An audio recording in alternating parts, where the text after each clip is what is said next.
Reporter Amish Devgan की देखिए ये खास रिपोर्ट।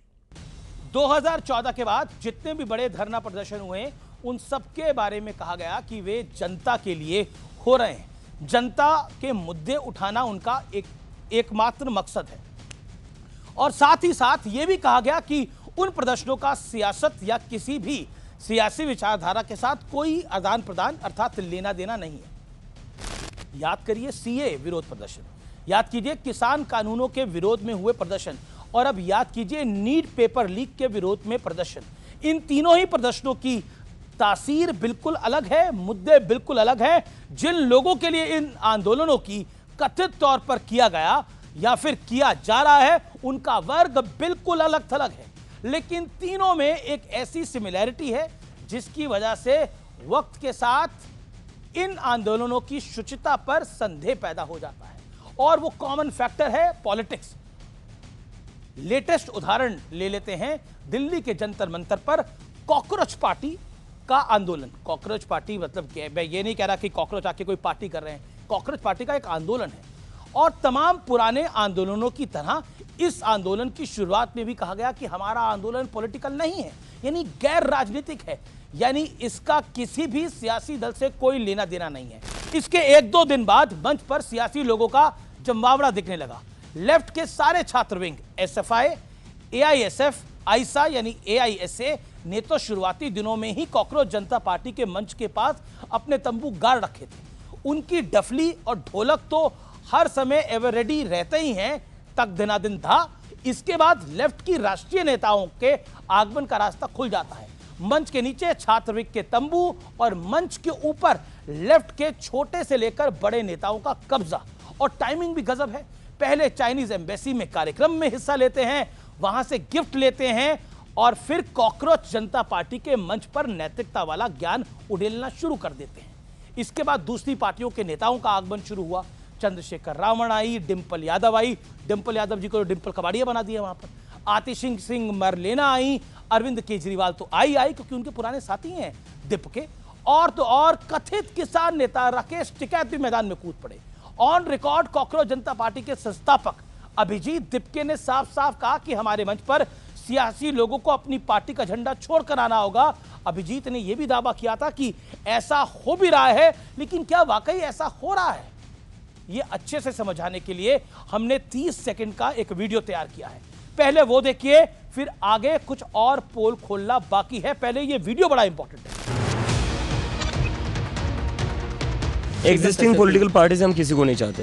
अगर भारतीय जनता पार्टी को रोकना है तो केवल वोट के बल से उत्तर प्रदेश ही भारतीय जनता पार्टी को रोक सकता है।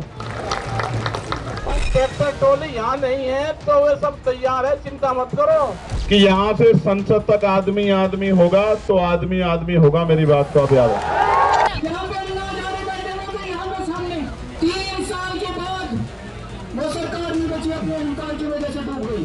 सोनम वांगचुक की बात सुन लो, नहीं तो आपसे 3 साल बाद आपका भी वही हश्र होगा जो अभी आपने अरविंद केजरीवाल को सुना, वो कह रहे हैं कि कुछ साल पहले अन्ना जी के अनशन पर थे और कांग्रेस को सत्ता गंवानी पड़ी थी। अब सोनम वांगचुक अनशन पर है तो बीजेपी का भी यही हाल होगा। प्रधानमंत्री मोदी तीसरा कार्यकाल पूरा नहीं कर सकेंगे।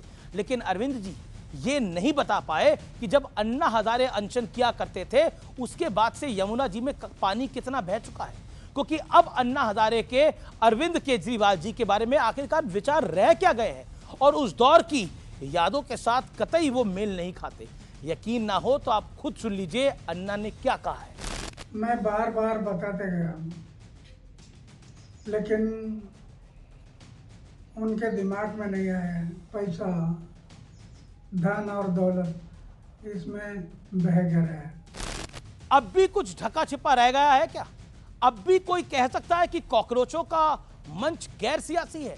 वोट मांगे जा रहे हैं, ट्रैक्टर ट्रॉली वाली धमकियां खुलेआम दी जा रही हैं, अन्ना हजारे का कैसा इस्तेमाल किया गया ये वाला आइडिया भी समझाया जा रहा है, और लेफ्ट तो मैंड्रिन में लाल सलाम कर ही रहा है। मुद्दे की बात यह है कि भारत में पेपर लीक अब कतई बर्दाश्त नहीं किया जाना चाहिए। स्टूडेंट्स के भविष्य के साथ खिलवाड़ करने वालों को बख्शा बिल्कुल नहीं जाना चाहिए। सरकार को इस पर जिम्मेदार लोगों की जवाबदेही तुरंत तय करनी चाहिए और कर भी रही है।